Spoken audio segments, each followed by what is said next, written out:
Hello, good afternoon, members. Welcome back to my YouTube channel. Today, for now, we are going to learn the different information sources and then how to find the different published information.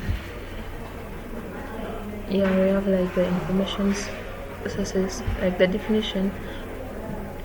In the material or documents that provide data or knowledge on a particular object, and then we have different classification of the information sources. One, you have the primary sources, the secondary sources, and then the tertiary sources. To learn more, we shall go through one by one. We shall start with the primary sources.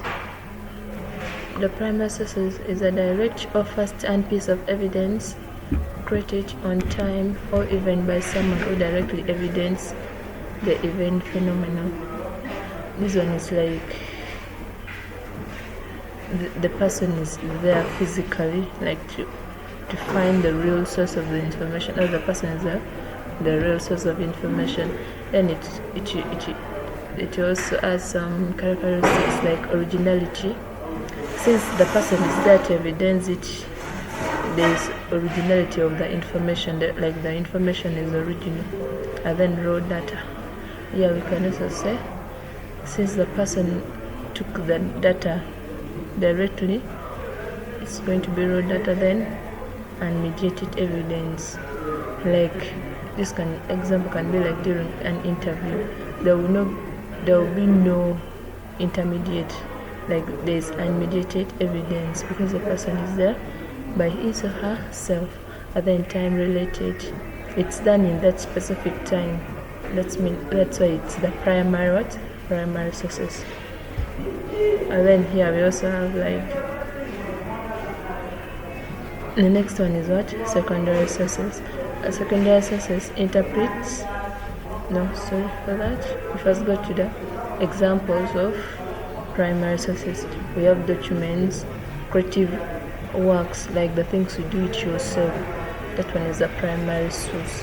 It's a creative works. And then you also have oral histories and interview. During an interview, there's no mediation. There's no one to help you do the work. You get the information yourself. And then through other articles, and then scientific data. And then purposes of primary sources. There's raw evidence. Since you get the evidence by yourself, the evidence are raw. And then there is also research foundation. By getting information from primary sources, that's the first point of your research. That can be the research foundation where you can start your research from. And then we also have insight into the context. By this we mean you're present there at the time of getting the information. And then direct connection. You and the information, you're directly connected because you looked for the information yourself. This is the purpose of primary. And then we go to secondary sources. The next source, there are different. The definition is documents or recordings that provide analysis, interpretation, or summary to primary sources. This, after getting the primary sources, you can now analyze the primary sources, the primary source of information. You can analyze the information, you interpret, and you modify it, and that's become the secondary sources. They are created after the fact and typically offer insight or commentary on an original event, study, or phenomenon. Then here we also have the examples of secondary sources.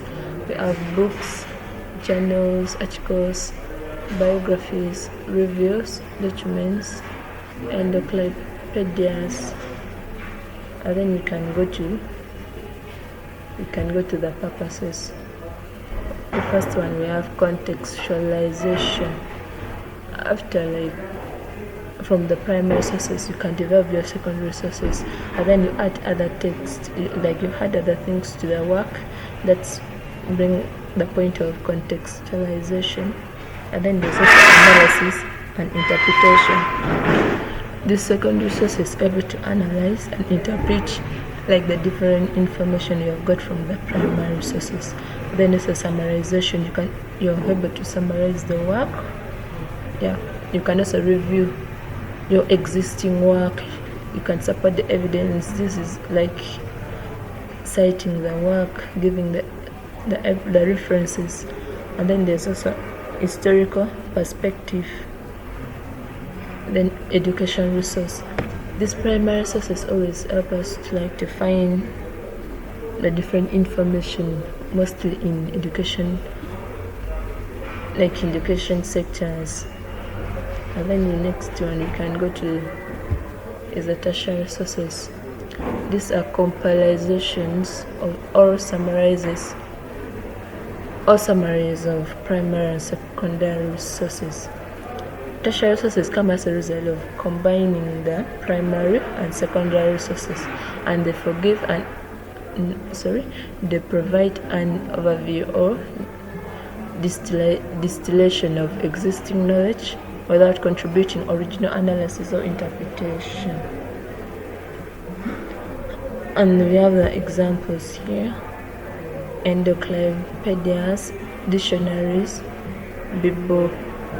bibliographies, databases, timelines. And then the purposes of tertiary resources, there is quick reference when using these tertiary resources, because it's simpler to give the reference, because you have been using this, you have combined primary and secondary sources, so it's easy for you to get the references, because in secondary sources you have already cited and given some references, so it's simpler. Then there's also summarization. You can be able to summarize. There's background information, organizational research starting points, fact verification, and then study aids. And then the next part for information sources also have published information sources and materials produced by commercial, academic, or institutional publishers for public distribution. Like these are different websites we use to find information. These sources typically undergo an editorial or peer review process to ensure a quality of education and credibility. Then we have the common published formats. We have books and monographs, scholarly journals, newspaper and magazines, government and official documents. And to add more on published formats, like published sources of information, different universities different institutions use different published sources. Like medicine always use different formats, and then others uses things like Google Scholar. You can use this Google Scholar. You can use Google Scholar to find the different articles you want. You download them. It's taking its time. You can use it to get your information. You download and you transfer it to Word. So for today we are going to end here. Thanks for your time and thanks for watching. See you in the next video.